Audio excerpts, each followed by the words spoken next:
would be honest. None of these brands would be interested in what I could do for them if I didn't do it for myself.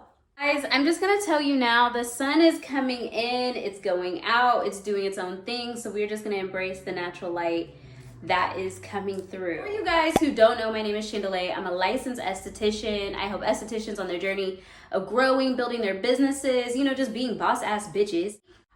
If this is your first time ever watching my videos, sit back, relax, girl. You about to get some gems. I'm about to hit you with some tea, and we are starting right now. So right out of the gate, this video, you guys, is dedicated to anybody who is wanting to, you know, diversifying their income type bag. For anybody who's in that space that maybe you want to travel for trade shows, maybe you want to become an educator, maybe you want to be an ambassador. I do all of that. And I'm going to talk to you about how I do it, what I've done to get myself to this position, and things that you most definitely should watch out for in this industry. We are going to get into the tea. I said what I said. So first, let's talk about what is a brand collaboration? What is a brand partnership? What does that mean? What does it mean to be a brand ambassador? All of these could mean the same thing. They could mean nothing, but I will just tell you typically what it looks like. A brand collaboration, brand partnership, or a brand ambassador is typically somebody who is not directly employed by the company. They are what's considered a contracted employee. They work on what's called a 1099. Go do the research, girl. So base that off. Check with your lawyer. I don't know. That's what it is. So you come in and you agree to work with this brand, and in the partnership, they will compensate you some form of fashion. That could be a set rate. It could be a commission structure. It could be some type of pay rate that's tiered.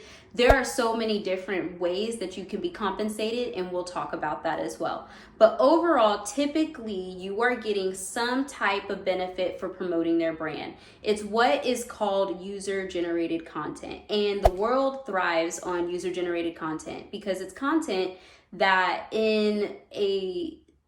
it's the new age form of word of mouth, to be completely honest. Hey, we really like that. Could you make some content using that?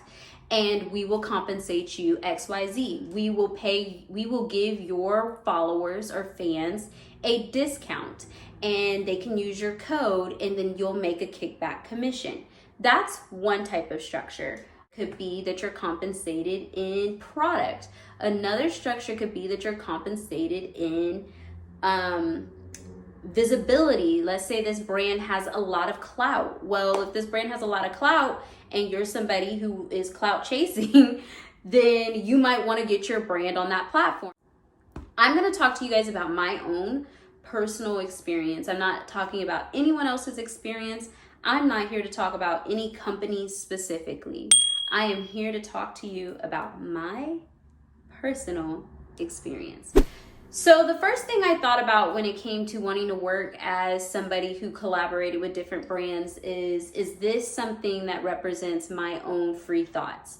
Is this something that I would do and talk about for free? I would advertise for free. I believe in the structure of this brand, so therefore I am comfortable collaborating my brand identity with theirs. The reason why I'm making this video is really because I get so many messages about like, how did you set this partnership up, or how did that happen? Or I think about that kind of stuff, and I think to myself like, girl, if only you knew.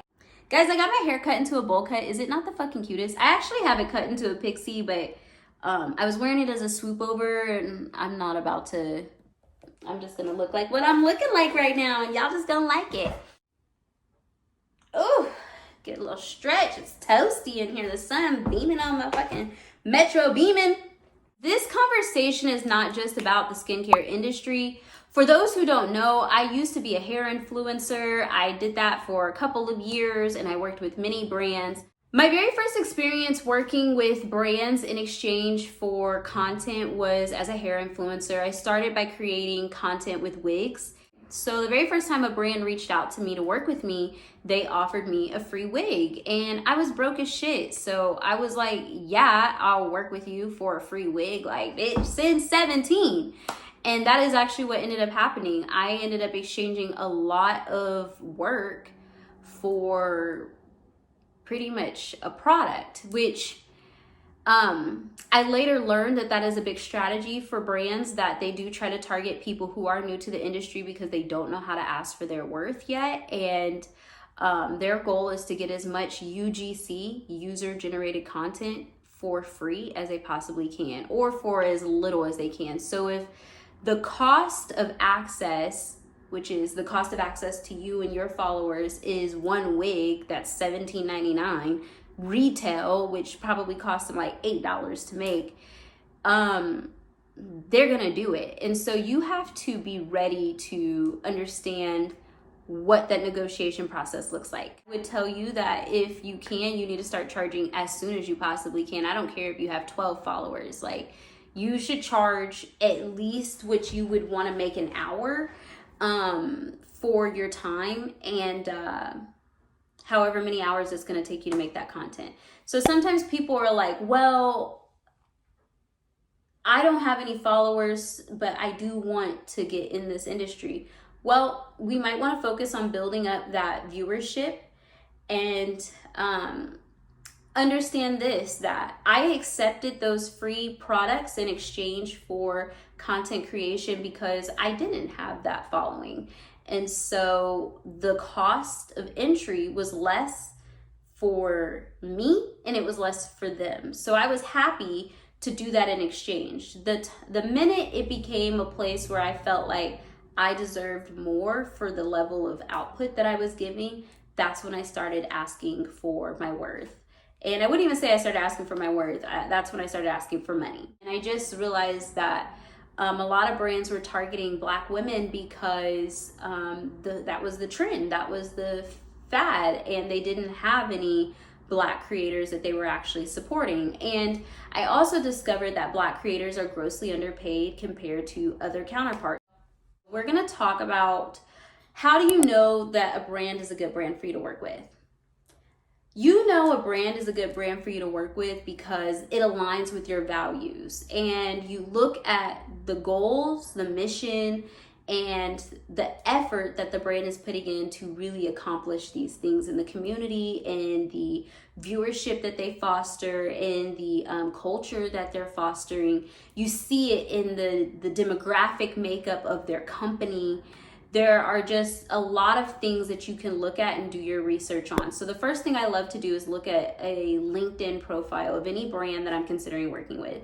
What are they talking about? Where do they stand on political views? Are we in the same, stratosphere of things that we want to make change in the world?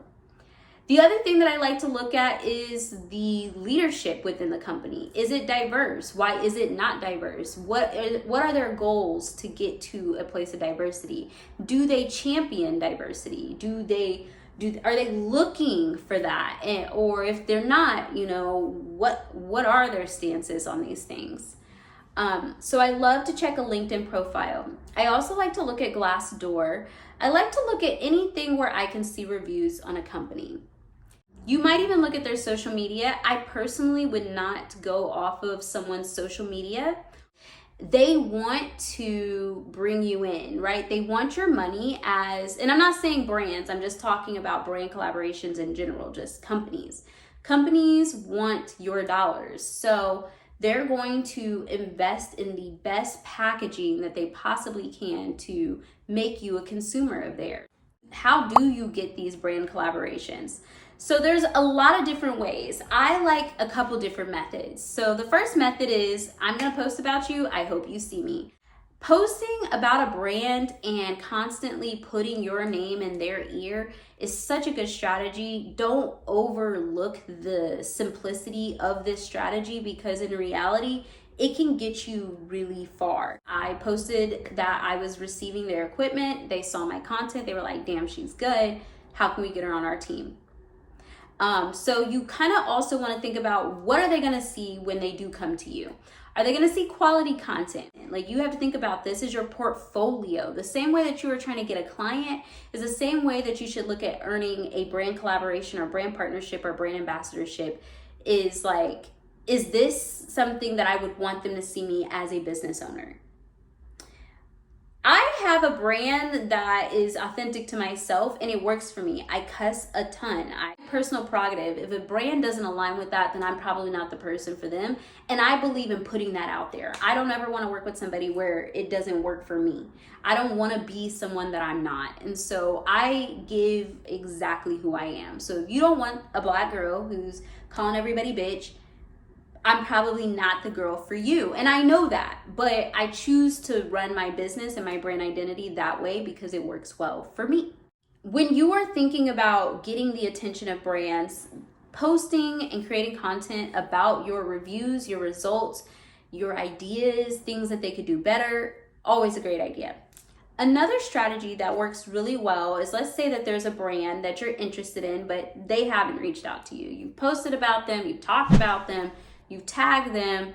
It's time that we take a little bit more of an aggressive approach. And it's where you create a template that is like a profile, or what we call a social media kit, of all of the things that you bring to the table. Who are your followers? What is your engagement like? What is your reach?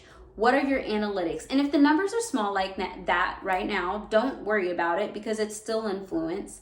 Micro influencers are making some of the most money out here. I'm a micro influencer and I'm killing it. Create a media kit. You can use websites like Social Blade, I think Social Blue Book. I'm pretty sure Morning Fame is one of my favorites. It's my favorite. I use it. I will link a code down below if anybody's interested, but you really have to be ready to dive into analytics. Don't message me asking me about Morning Fame, because they have a ton of videos on their, hold on guys, something's in my eye. Somebody must not want me to tell you about Morning Fame. Y'all better tap into it. Morning Fame is like a resource. Hold on guys. I hope I look cute. But yeah, so like I was saying, Morning Fame is like a resource that you can use that can teach you about analytics, how you can know what your following looks for, all of that stuff. Either way, you don't even have to know anything about what I'm talking about. All you have to do is Google social media kit, how do you make one, and all of this information will come up. So you do need to do some legwork. So you take this social media kit and you put it in a nice little template. I'm going to show you guys a template over here of an example of some verbiage you can use. Feel free to use this. I'll drop it down below for you. Copy and paste. But the template, you say something like, hey, this is who I am. This is what I do. This is what I bring to the table. I don't know if you guys are interested or in the market, but here's the ways that I can help. And you send this over to them, and you kind of have this profile for your business and your accolades and your reach and your influence. And you send that to them and you let them decide, like, okay, are we interested in some UGC from her, or do we want to talk to her at all? They might say no. A lot of times you're probably going to get some no's, especially if you reach out to some very well-established brands. There are brands out there that will work with you, so do the research. And I'm going to go ahead and dive into the next section. Listen. The whole point of me making this video is really to address some of the common questions that I've received, like how do you get collaborations like this? How are you paid? How are you compensated? What is it like? I really don't mind sharing it, but I'm going to be very transparent. Your why and my why could be completely different. And when you are considering working with a company, you should really think about, what is someone's why? Why are they here? And are we here for the same reason? You don't need to work with any brands to be credible.